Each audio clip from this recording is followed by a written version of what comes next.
So today I'm going to share with you a rather experimental piece that I've been working on. It's rather new.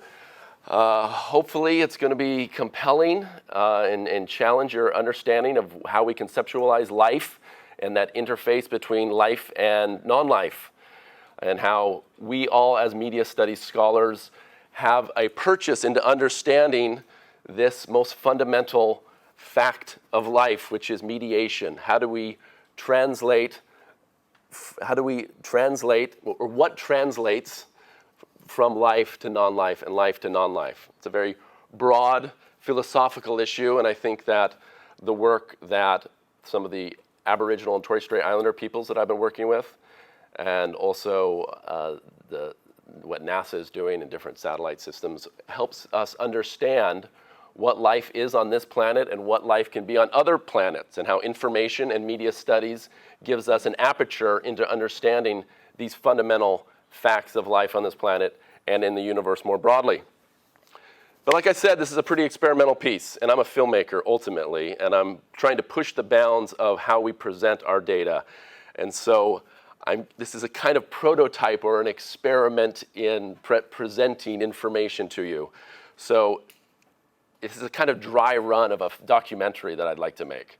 So there's going to be a lot of video in the background, and I'm going to try to keep pace and stay on point with this narration that I've written. So you're going to see the nuts and bolts. I'm going to open up the black box of what it means to be a documentary filmmaker and show you how sloppy potentially it can be, but also how thrilling it is to try to integrate visual material and oral material in a live setting. So, shall we begin with the sun? I don't know if I can get through this. Let's see if any of this works. Here we go.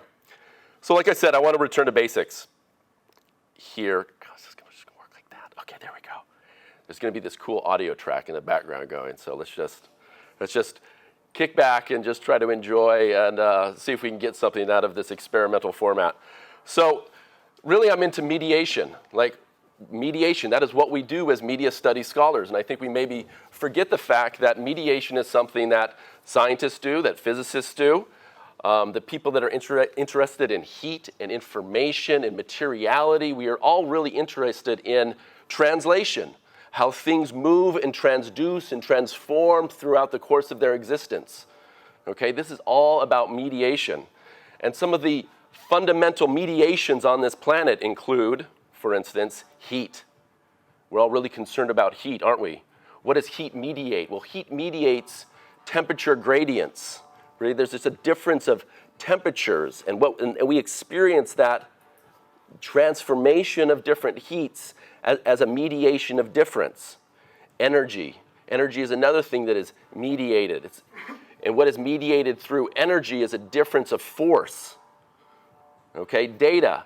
What is really data as a mediated entity? It's really the difference between the presence of information and the absence of information. And the mediating process is one that transforms that absence of information into the presence of information.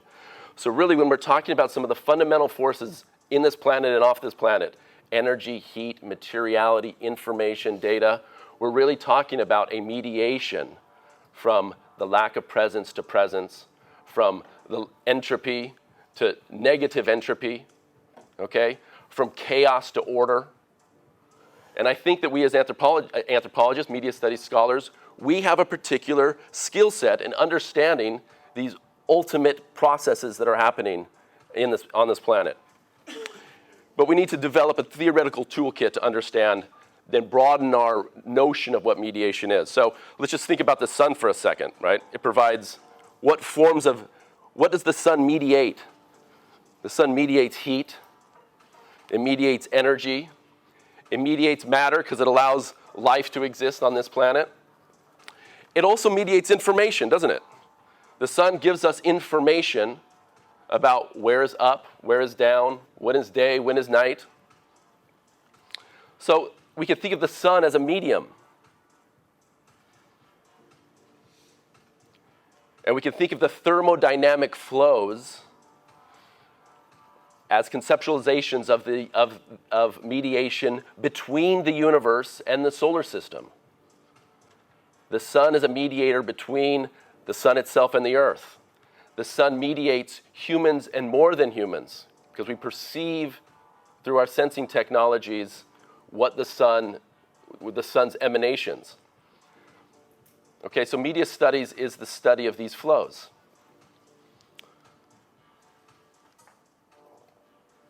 So mediation is also fundamental to life and is evident in recent studies into the networked communication within and between plants, animals, and the fungal world.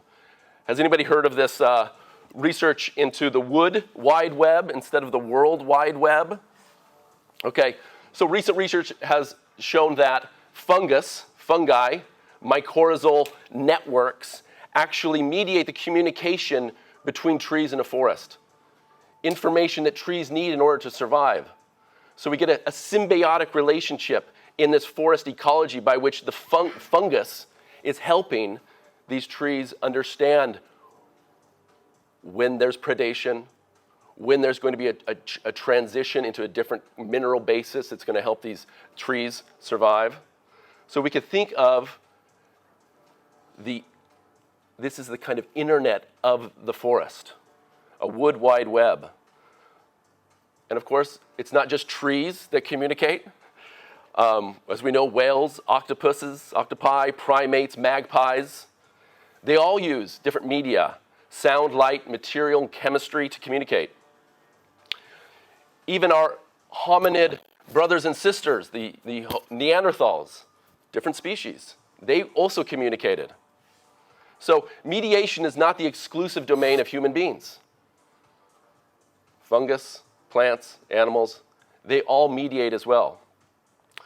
So ultimately, the one term I want to leave you with today is what I'm calling planetary media. That's what I'm using to designate this expanded notion of mediation. This idea of planetary media refers to the processes, channels that mediate the flows of heat, materiality, information between specific geographies and cosmic space, between particular cultures and universal aspirations. Okay? So ultimately what I'm trying to get at is planetary mediation is about mediating the particular and the universal, ultimately. It stands between the specifics of culture and geography, the specifics of physics, and a broader universe, the cosmos, the planet itself, and also the universal aspirations of what we call settler colonial science, okay? Planetary media sits in between. So one exemplar of planetary media is this great scholar, John Durham Peters. Has anybody heard of him? John Durham Peters? He's a really spectacular writer at Yale who recently wrote about mediation in terms of specific to the planet. So Peters writes, to most people, lake beds, Arctic ice, and cave formations, they're just mud, ice, and rock. But to those with eyes to see, they are valuable records, climate proxies, full of data about Earth history.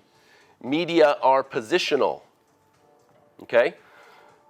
For Peters, the positionality of mediation is planetary. He writes, the medial is between the sea, the earth, and the sky. So what John Durham Peters provides to us is a theory of what he calls elementality. We're going to talk about this in the workshop, but he talks about the elements, earth, air, fire, water, etc., but also then the periodic table of different molecules and atoms that we've discovered since those four elements were described by the Chinese and by the ancient Greeks. He says that we've got to think about those elements as being mediations themselves. The air mediates, the ocean mediates, the earth mediates, okay? So what you're seeing here is a time lapse of the O'Higgins Glacier of the southern Patagonia ice field in Chile, produced from hundreds of photographs collected between 2016 and 2019. So in this video, the iceberg mediates heat, it mediates light onto our eyes so that we receive this information. And all of this is information about the planetary state. So an iceberg is a mediator. An iceberg is a medium. A glacier is a medium.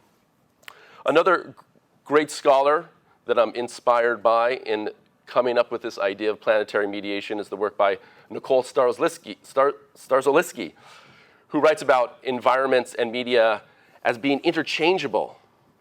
She argues that all media becomes environmental media. All media is ultimately creates an environment and draws from the environment in its act of mediation. This process, she says, extends the range of substrates that can convey meaning. Extends the substrates that can convey meaning. So not just text and video and television, but other things, elemental forces, things that we usually think about as the realm of the sciences of geology, of cosmology, of astronomy. These other materialities, they also mediate. Okay? So her research on the planet's undersea fiber optical cables frames the Earth itself as a platform for mediation. Her studies of data centers, where the cloud is stored, emphasizes how information storage makes heat, and therefore cool planetary conditions are necessary for human media. Planetary media studies, too, takes these specifics of location, systems, and cultures on the Earth as media for understanding the Earth and its cosmic surrounds. Right? So she does ethnography following the undersea fiber optical cables all around the world. And she was able to reveal that the internet, of course, is not just up in the cloud somewhere. Neither is it necessarily on the ground. It's actually under the water. And how does the elementality, the conditions, the viscosity, the corrosiveness, the wave action, the batholithography, the actual sort of geology under the ocean itself, how does that impact how the internet functions? Okay, so the ocean itself is mediating all of our devices that we use today. So I think it's important to go back to some of the history about mediation, about the convergence of the origins of computation and how those that were investigating the origins of computers were also really interested in biology. And they were trying to find a convergence of bringing together their information science and their biological inferences, right? And they did it through a series of experiments. So let's talk about the work of John van Neumann here, Hungarian polymath, of course, one of the designers of the atomic bomb and of the hydrogen bomb as well. But also, we can thank Johnny van Neumann for coming up with the idea of the computers that we have today.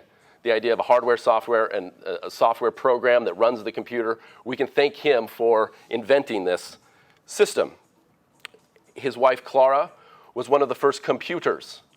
So an actual human being that did the computation. Human being doing computation. One of the things that Johnny van Neumann was really into late in his life was talking about self-replicating space probes. Self-replicating space probes. These were satellites that could go and mine an asteroid, take out the minerals, and remake themselves from the metals that they would get from the asteroid, and continue exploring, seeding the universe with this space probe consciousness, if you will. Okay, this is a kind of convergence of information theory and biology. Of course, we know from the work of Alan Turing, who encouraged us to embark upon the Turing test, in which we think about we think about how a computerized system can replicate human-like qualities and perhaps even dupe us into thinking that a computer is a human being. And if a computer can dupe us into thinking it's a human being, then is it not sort of like a human being as far as we're concerned? So Alan Turing was also thinking about the interface between robotics and biology. Claude Shannon, that you see here, who we can thank for introducing us to the idea of the bit, right? The digit, the bit, the idea that you can have a little unit of information encapsulated in an electron, right? That's what's happening in all these computers right now. He also was very interested in the interface between information science and biology. Let's hear from him here. Telephone laboratory. This is Theseus. Theseus is an electrically controlled mouse. He has the ability to solve a certain class of problems by trial and error means, and then remember the solution. In other words, he can learn from experience. Like his classical namesake, Theseus has the problem of finding his way through a maze. His objective is the goal here in the corner. He is now exploring the maze using a rather involved strategy of trial and error. As he finds the correct path, he registers the information in his memory. Later, I can put him down in any part of the maze that he's already explored, and he'll be able to go directly to the goal without making a single false turn. So in the history of artificial intelligence, you can see these early attempts at trying to mobilize the new science of information to do biological-like activity. Okay, so in the origins of computation, we see the convergence of information and biology. Who we see here is Francis Crick. He was the co-discoverer of the DNA helix, the information node within our cell, within all cells in the eukaryote kingdom, the software for replicating life, right? And he was also an innovator in using computers to model neuron networks.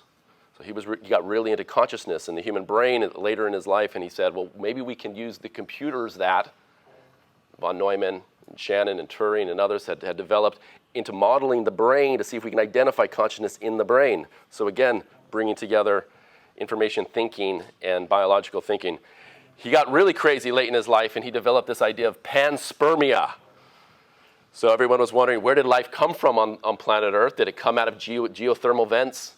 Did it, as Darwin said, just evolve out of a warm little pond somewhere in the equatorial region? This dude, Francis Crick, he thought that it came from an asteroid. That maybe an asteroid hit Mars, because Mars had water before we did, hit Mars and ejected some sort of little zygote cell system, and it landed on Earth, and that is where we get life itself here on planet Earth. That's called panspermia. So again, the convergence of information biology, but then thinking off the planet. So Van Neumann's thinking about space probes off the planet. Francis Crick is thinking about space probes off the planet. So in more recent investigations into what we call exobiology, which is the exploration of biology off planet, this question of information continues. So here is Sarah Walker. She's an extraordinary astrophysicist at the Santa Fe Institute and also at Arizona State University. And she's all about information. She's saying, when we're looking for life on other planets, yes, we should look for the signatures of life, certain kind of gas contents on those planets, et cetera. But what do we eat? Can we even define what life is yet?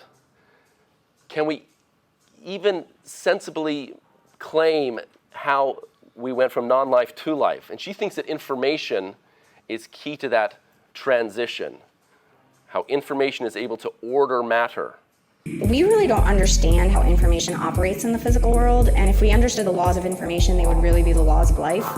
So being a physicist, and again, this is one of my analogies, but I like these because they're illuminating for me about how I'm thinking about things, is that like if you want to understand the laws of gravitation, then you go and study a black hole because you have a very intense gravitational field there and you can understand and probe gravity very well.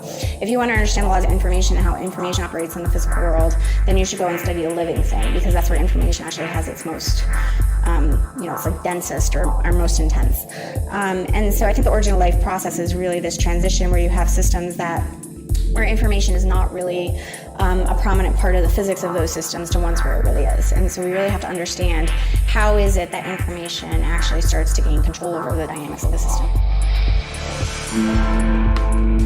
So in her exploration for alien life, life on other planets, what she calls biosignatures or technosignatures, she's beginning to think what kind of artifacts does information leave around? Not just technologies, not just the remnants of life, but what could information leave around? So what you're seeing here are xenobots. Okay, these are, as the video is quickly explaining, is that these are biological cells that have been reprogrammed via information. Okay, so we're seeing this interface that von Neumann and Turing and others were talking about finally becoming materialized on the cellular level. So I'd argue that mediation is key to understanding this interface between information and biology. Each of the scholars from this historical survey is grappling with how information is mediated through systems, and it's resulting in either computation or life. And indeed, this challenges the difference between the two. Information flows through channels of media, providing the blueprint for greater complexity that can manifest in computers or life. That information can come from stars in the form of light. That information can come through evolution in the form of DNA, or it can come through humans manifested through technology. So it has long been argued that by science fiction authors, ecofeminists like Rosie Braidotti, Donna Haraway, etc., and synthetic biology startups, that the gap between biology and technology is closing. So complexity theorist Brian Arthur writes, technology is as much metabolism as mechanism. Technology is a metabolic thing. It's like what your intestine is doing more than what a startup company is doing. Or it is as much. So we can return back to the Wood Wide Web here and think about the information sharing program which the fungal network has in a forest. Current philosophies of technology are continuing to explore this analogy between computation and organic processes. Artist and theorist James Brittle writes, all technologies are ecological, with computers being but one of the words spoken by stone. How beautiful is that? Computers are but one of the words spoken by stone, right? We can go back to the cuneiform, our original writing systems, made from clay, stamped into stone, okay? That was one of the original information containment and diffusion systems, the cuneiform. It is written in stone.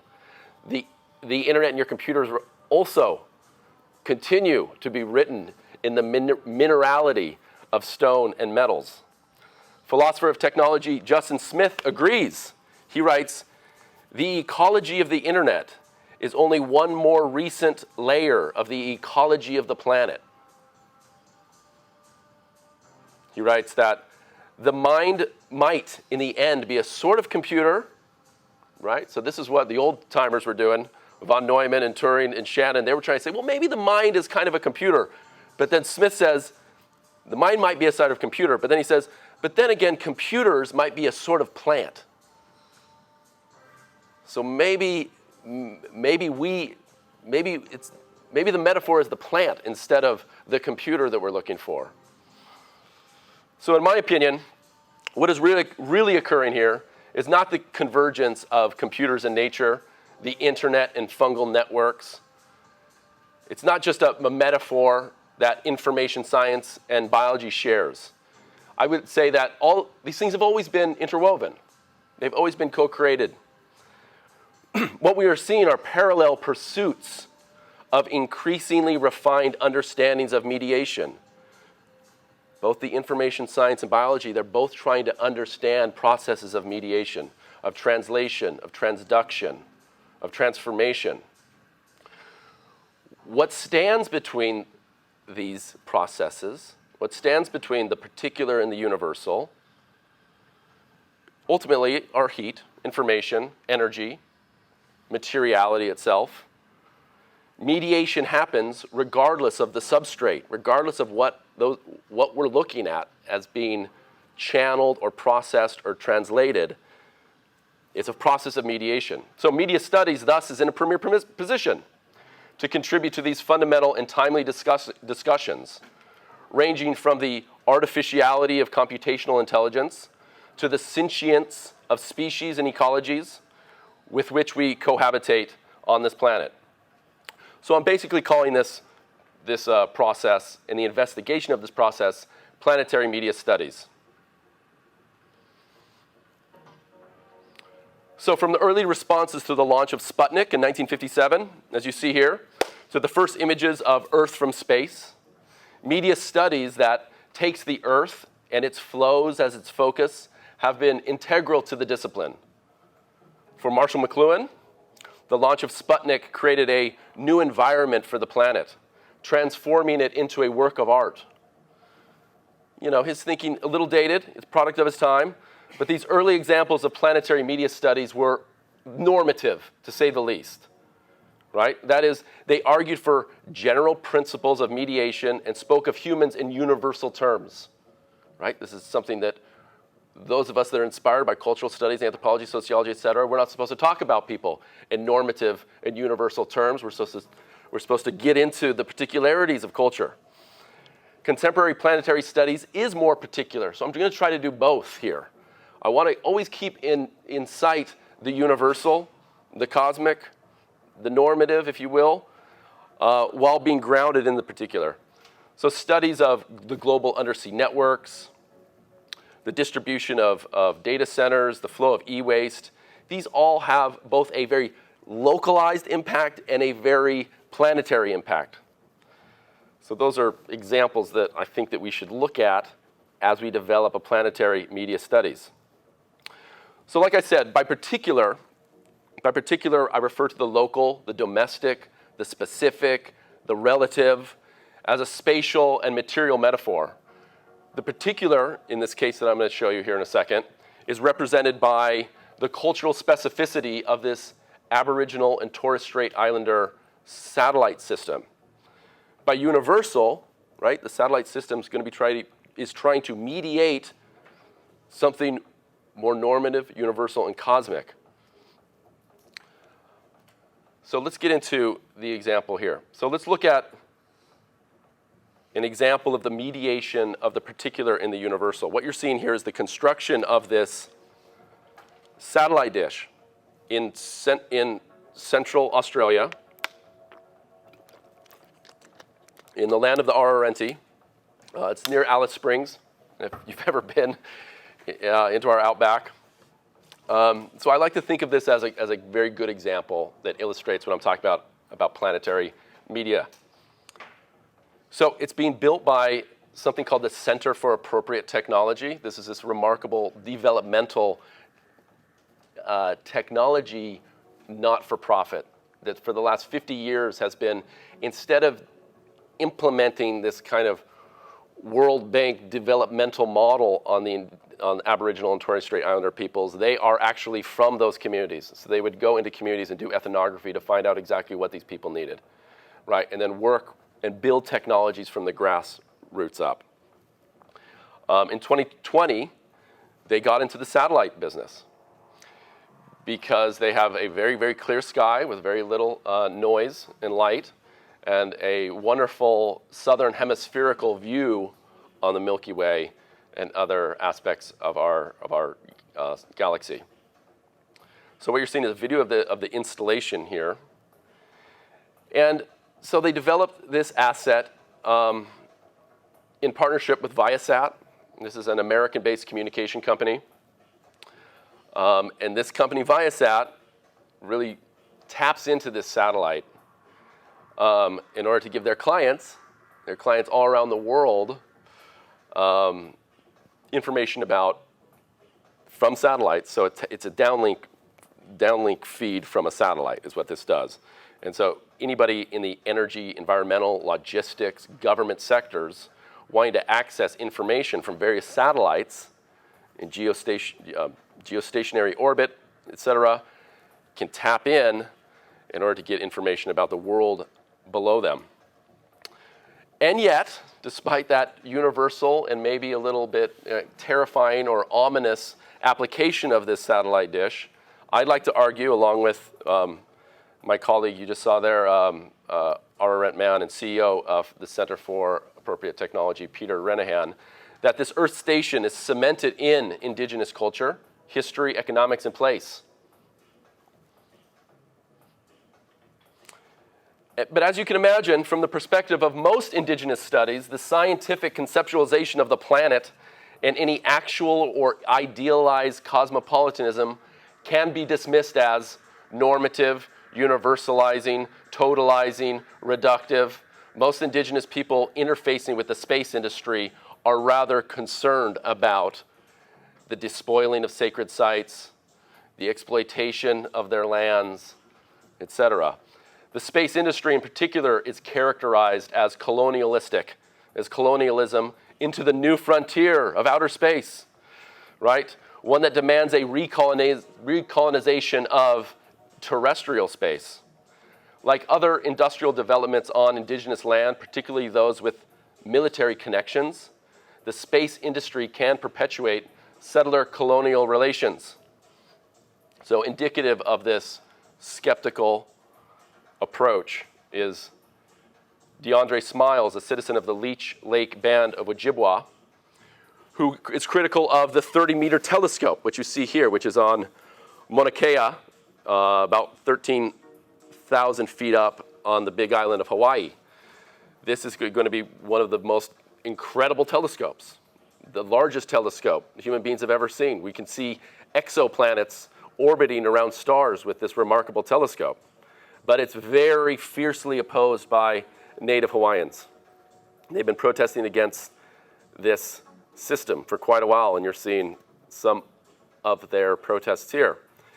So DeAndre Smiles writes, space exploration does not exist in a vacuum, but instead draws from settler colonialism and feeds back into it through the prioritization of science over indigenous epistemologies, right? The prioritization of science over indigenous epistemologies. Their argument is for the particular and against the notion of universal science. Resistance to the space industry is important for these indigenous people because they see it as being imperialistic, militaristic, capitalistic, etc. I'm going to be going to Hawaii in January, hopefully learning from the remarkable protests against the Mauna Kea 30-meter telescope in January. So, but I don't know if I totally agree with the protests, to be completely honest with you, because I'm trying to make a mediation from the particular to the universal. I think we need to keep both in mind as we address some of these planetary scale problems.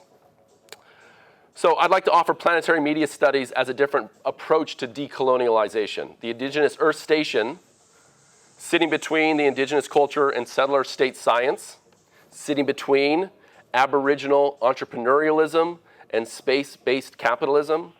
This offers a different pathway to decolonization, one that integrates collaboration and self-determination. Because let's be honest, the Center for Appropriate Technology, they make money from the arrangement with Viasat.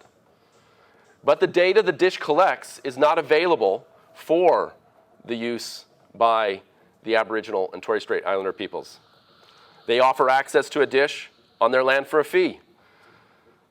They trade with the space capitalists and state-based scientists and accept the trade-off, understanding that complete autonomy was and is not now possible. The CFAT, the organization that owns these satellite dishes, they have long advocated for the use of technologies that are embedded within community, that are patiently integrated within Aboriginal and Torres Strait Islander culture, and it allows them to stay in technologies that allow the people to stay on country with the electricity, communication, health services, and potable and hot water of settler modernity. I'd like to argue that another decolonialization is possible, one that works with the present economic, statutory, technological, and epistemological opportunities on this planet. And I'm inspired by many conversations I've had with Peter Renahan, the CEO of the satellite services. He sees indigenous involvement in the space industry as an opportunity for Aboriginal and Torres Strait Islander peoples to join a high-tech industry while remaining on and caring for a country, right? They don't have to go to the cities for work. They can actually stay here in the Alice Springs area. Renahan's vision is of blending the relativity of indigenous knowledge, the particularities of indigenous knowledge, and the normativity of settler science, So he is doing a mediation of the particular and the universal. Likewise, Lou Cornum, this is a Diné, indigenous philosopher, what you might know as being a Navajo, takes this notion further under the notion of indigenous futurism. They write, human societies are part of a network of wider relations with objects, animals, geological formations, and so on. To grasp our relationship with the non-human world here on Earth, we must also extend our understanding of how Earth relates to the entirety of the cosmos. We live on just one among millions of planets, each an intricate and delicate system within a larger, increasingly complex structure. For the indigenous futurist endeavor, striving to understand the ever-multiplying connections linking us to the beginnings of the universe and its constant expansion also entails unraveling the intricate relations that make up our earthly relations. I mean, that is so beautiful. This is coming from a Diné or Navajo philosopher advocating for what they call indigenous futurism, which is not backward looking, not abandoning the past, but is able to integrate both an interest in the origins of the universe as we are uncovering it through settler colonial science, while also remaining embedded within indigenous epistemologies of care for the local earthly existence. So these generative perspectives on Aboriginal and Torres Strait Islander involvement in the space industry situates the planet, people, non-humans, and ancestors as interdependent. So what you've been seeing here is a second satellite dish that's been put on the same site. This has been painted in a Lakota style, based on a painting made by Rosalind Little Eagle Oren from South Dakota. So these dishes mediate between the particular and the universal. From life as we know it on this planet to life as it could be throughout the universe. Computers are a part of this mediation, as is light, information, materiality, and human beings situated in particular places. Planetary mediation is substrate independent. This means it is a process of channeling of information across the particularities of life and what we think of as non-life, challenging these distinctions in the process. Indeed, from this perspective, one may argue that the satellite you see itself is living. It is the result of human evolution and information complexity. So if we go back to what Sarah Walker was talking about looking for the origins on life on other planets and thinking about, well, if we could somehow materialize and document what information is, it's about a complexity of information, a density of information. Then a satellite or any material object around us is an embodiment of that complexity of information. The history and the cultures and the practices and the tactics of making that object is an embodiment of information density. And if information density is life, then the satellite dish is alive. Isn't that trippy? Okay, so I want to build on this example and broaden the theory of planetary media to include 6 subtypes. Let's just do this rather quickly. What you see here is the James Webb Space Telescope. So there's going to be, let's do 5 of these, okay? There's going to be 5 different kinds of planetary media, okay? I'm calling one space media. Space media enables us to get in contact with outer space.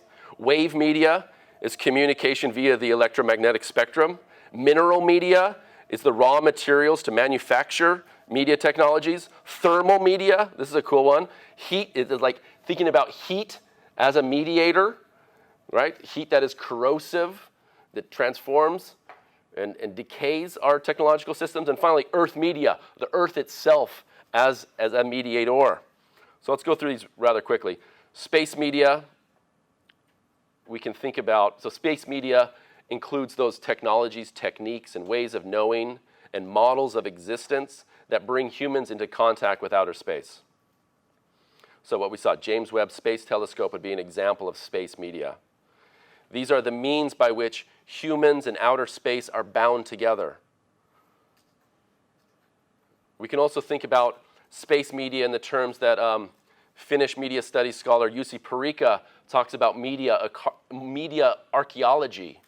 So he really looks into the systems of the material systems of transmission and their decay as a kind of archaeological artifact, and thinking about what if we thought about media studies not as the bright new shiny prototype that's coming out of our startups, but what if we thought about the history of media studies as really being the study of decay, of failure, of crashing systems, etc. So he likes to really look at the archaeological sites surrounding mediation themselves. So for instance, what you see here is the Lunar Reconnaissance Orbiter. This is the Lunar Reconnaissance Orbiter went and did a survey of the moon itself, and it went and found all of the old archaeological sites from the Apollo missions. And so we can think about sites like this, the Mars 2020 Perseverance rover crash site, as being an archaeological site of space media. So space media is engineered materiality that mediates a planet. It is hardware for understanding what can be known about a planet and how a planet or a star affords yet deteriorates mediation. Okay. Now let's talk about what I'm calling wave media. Wave media simply refers to space-based communication that exploits the electromagnetic spectrum. What's in the electromagnetic spectrum? Well, heat, ultraviolet radiation, infrared, visible light, all the wave-based radiations that we can conceive of. And I'm inspired by media studies scholar Joanna Zielinska. She's written this great book about non-human vision and invites us to start thinking about like beyond the small spectrum of light that we see out of our humanoid eyes. We need to start expanding to think about the more than human vision if we're going to really understand what computer vision is able to do, like Lauren so articulated yesterday. So she wants us to think about seeing, expand the notion of seeing to include sensors beyond the visual light, algorithmic seeing, artificial intelligence, and the Kepler Space Telescope, of course, is equipped with many of these more than human sensor systems, neural networks, etc. And with all of these technologies and tactics, it's able to identify 5,400 exoplanets so far.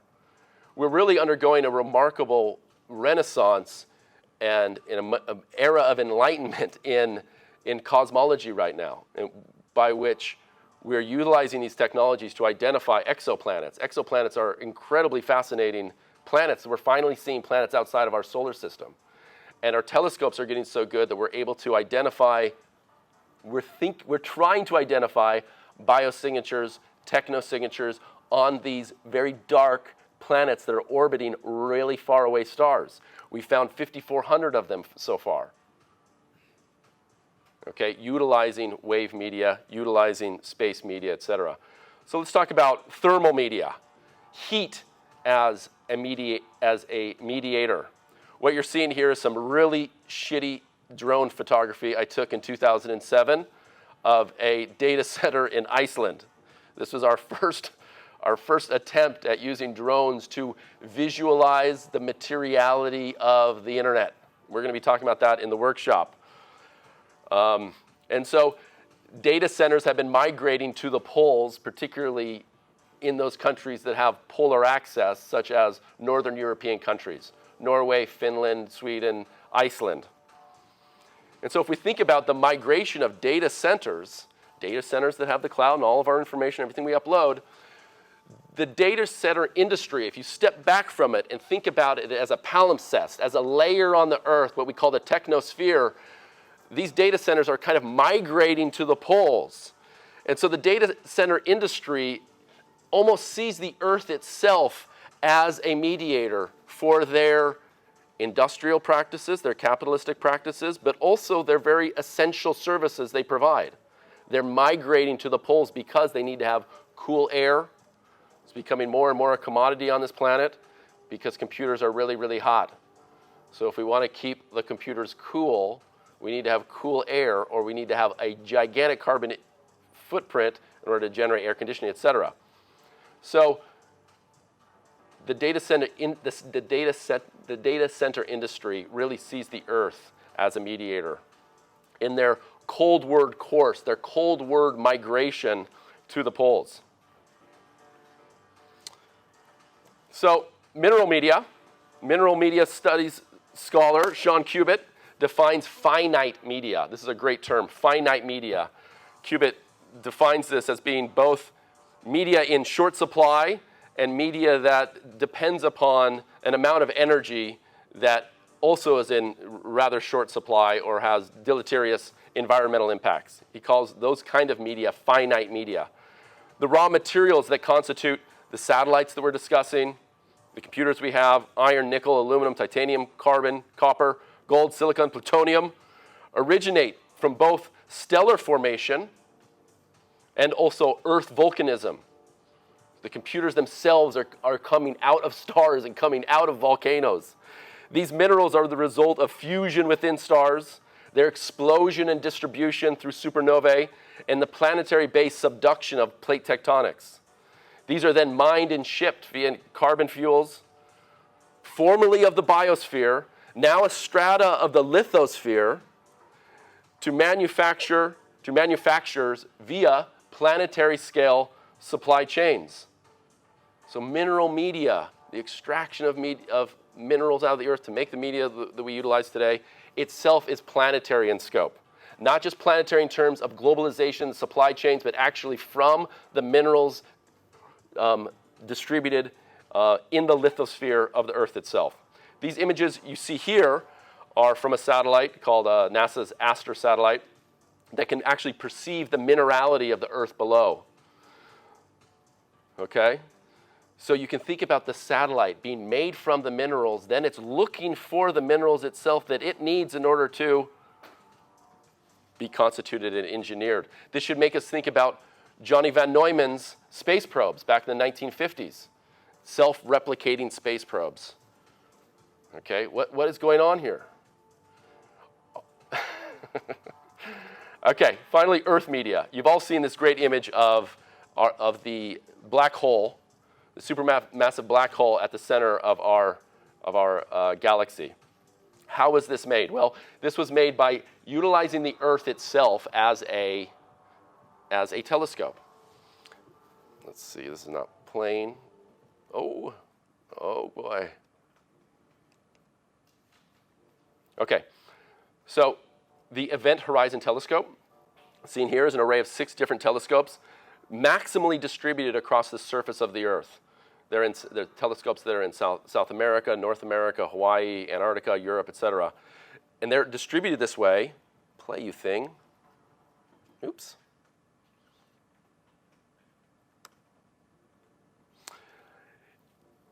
They're maximally distributed across the surface of the Earth because we're actually utilizing the Earth, the diameter of the Earth, the width of the Earth itself, to maximize the light that we can collect from these distant objects. Okay? So our ability to see this black hole is determined by the width of this planet that we happen to be on. Right? And not only that, but the perspective that our planet has within our solar system, within our galaxy. These are all determinant factors that are actually potentially rather random. But regardless, we can utilize the Earth itself and the structure of the Earth as a telescope to see these very distant radiations of light. Okay? This I'm calling simply Earth media. The Earth itself as a medium. Okay? And I think media studies could begin to explore and phenomena like this and expand its notion of what mediation is. So before we conclude, let's return back to the satellite enterprises on the Aboriginal and Torres Strait Islander community in Alice Springs. So just to bring it all together a little bit here, Satellite Enterprises connects to the space media of satellite, this satellite dish. Okay? It itself is a space media. It utilizes wave media by exploiting the electromagnetic spectrum. It's also an example of Earth media because it can be coordinated with other satellites to give us a perspective on the Earth itself. And of course, it's an example of mineral media because it's constituted from metals from the lithosphere. And also, you have to manage the heat in objects like this. So you have to reduce the thermodynamic heat gradients within technologies like this. So I want to just briefly talk about the artwork on this object as a way of reconnecting with the particularities of this site, because I think we've talked a lot about the universality and the universal aspirations of settler colonial science through that typology of different space media. So the artwork you see here is made by an Ararat woman, Roseanne Khmer Ellis. This artwork she calls caterpillar tracks. And what you see is the Todd River. The Todd River is going to go through the satellite dish there. The McDonald Range, so it's a very, very dry area in central Australia, as you can imagine. Those two bits on the side is the McDonald Range, what they call Yipaniri. And this river, very rarely flowing, flows through and breaks open the McDonald Range. What makes this space such a hotbed for habitation for so many thousands of years is the presence of these gaps. These are little water holes, and you see them depicted in the circles there. So really, this is Miss Ellis's attempt at describing what she calls Yipaniri, or the caterpillar dreaming story, a creation story about how these features were formed. She writes, "So I draw a map that I know, even though I haven't seen it from a satellite, but I know the hills and the creeks, water holes from here, and I know the water holes from here," she points to her head, "and from where I grew up." So through a juxtaposing of her Aboriginal and Torres Strait Islander artwork on a satellite dish, Ellis mediates the particularities of her cognitive map of her homeland with the earth-peering aspirations of settler science, technology, and business. Discussing her artwork, Harold Ferber, another gentleman we spoke with, an Ararat man, he said about the artwork, he said, "It's about connecting ancient mapping, if you like, the stories that Aboriginal people and others hold, to this new technology that sits here as a new way of mapping the landscape, recognizing through this project the ancient and the modern." Now, I can imagine someone's thinking that this is an example of what we call red washing, black cladding, what do we call it in environmental activism? It's like astroturfing, right? This is by, we put a nice indigenous veneer on bad old capitalism, right? And you're welcome to think that way. And you could think that maybe this is a way of using indigenous iconography to obscure settler extractivism, right? So I would argue that while the inequities of settler-colonial relations can be perpetuated by the mediation of planetary science, so can they be decolonized by technologies and mediation if self-determined. Okay, this is a satellite dish that is owned by an Aboriginal community. I think you'd be really hard-pressed to try to convince them that this is an example of being exploited by settler colonial science and capitalism, and this is merely Aboriginal window dressing on this object. I'll tell you, that is the leading theory in the very obscure world of the interface between indigenous people and settler cosmology. Okay, so like I said, planetary media studies is also informed by a critique of planetary science. I think it's important to continue to critique planetary science, etc., right? From a media studies perspective, their approach is rather reductive, discriminatory, and deterministic. Planetary science is coarse-grained thinking that deals in totalizing concepts like the planet, reductive notions like life and generalities like species. Remember, those of us in social sciences, we're not supposed to speak like this anymore. Humans are rendered into a socially undifferentiated macro category in which each human is equally implicated and victim of the changing environment.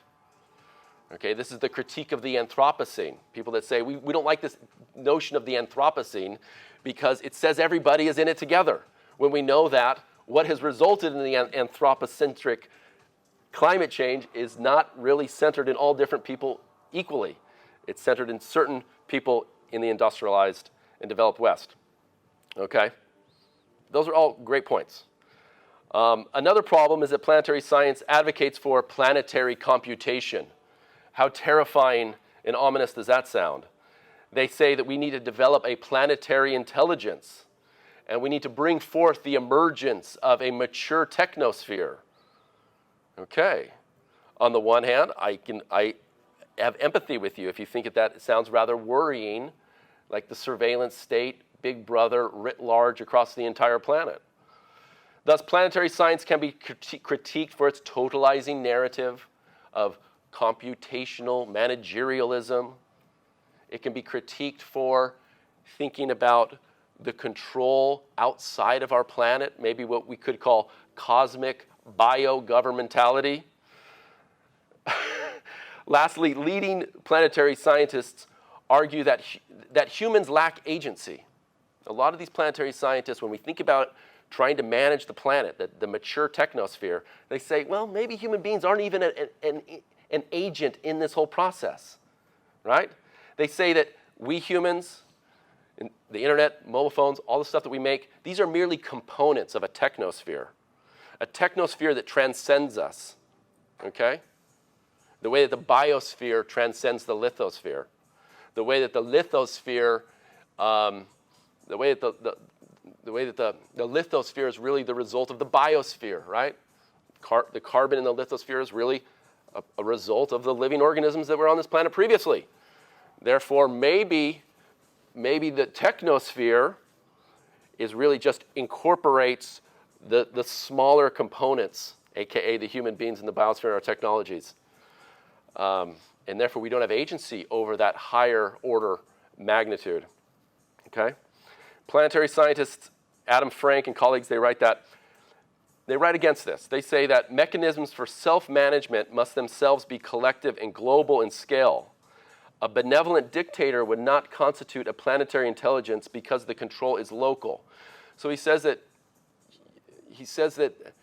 human beings indeed can have a degree of agency because the power is localized.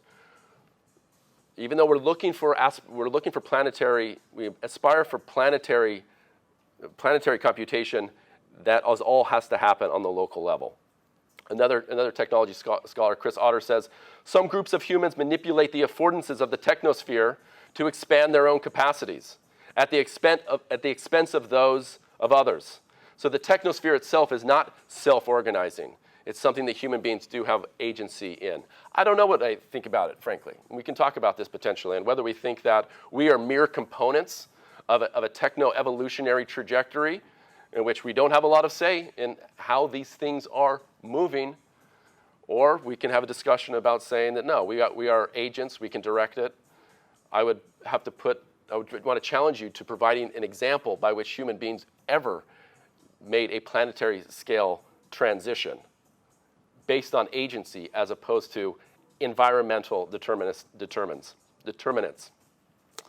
So, but we might as well try. We might as well try, right? So as I was writing about this on September 26, 2022, okay, it's moving, NASA's double asteroid redirection test, what they call DART, intentionally slammed a probe into an asteroid. After live broadcasting the collision, NASA Administrator Bill Nelson said, DART represents an unprecedented success for planetary defense, but it is also a mission of unity with a real benefit for all humanity. Raw materials, mineral media, engineered into a satellite, space media, and communicated live via live video, wave media, DART was a confluence of various planetary mediations. It also represents the use of planetary science for the development of a mature technosphere towards multi-species flourishing. You know, we are all on this planet together. And you know, maybe we do need a technological species with tools like space probes to continue to monitor the thermodynamics of this planet and that of our star, while learning about the pitfalls and possibilities from other planets. As we know, many negative examples of planetary computation, of globalization, are evident.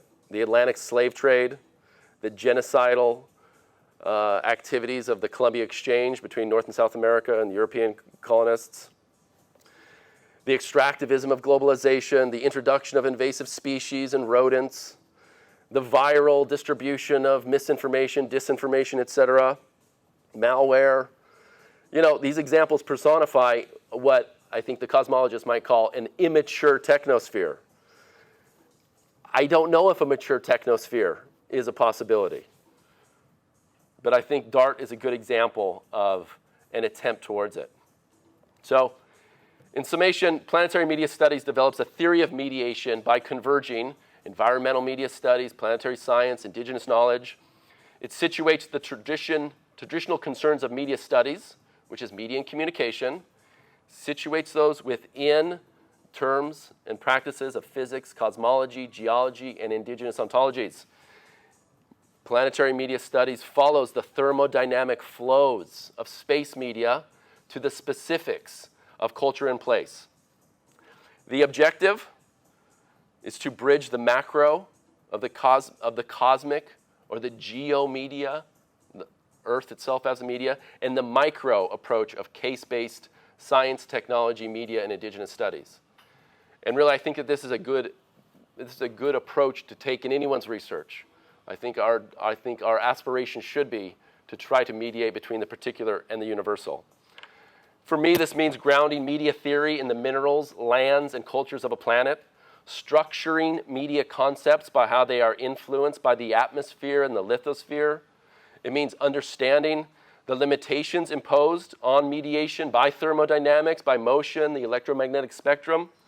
And it means being cognizant of the historical politics that give rise to the possibility of specific people engaging or not with settler colonial science and technology. So that's just what I want to say. I think I find that to be an inspirational way of thinking about media studies, revisiting media studies in light of this enlightenment we're seeing in cosmology, and in light of indigenous people now being involved in space science and technology. And I think that we have something to contribute to understanding the origins of life on this planet and beyond. So I hope you found that to be compelling, if not just totally bizarre. And I'm done. Thank you.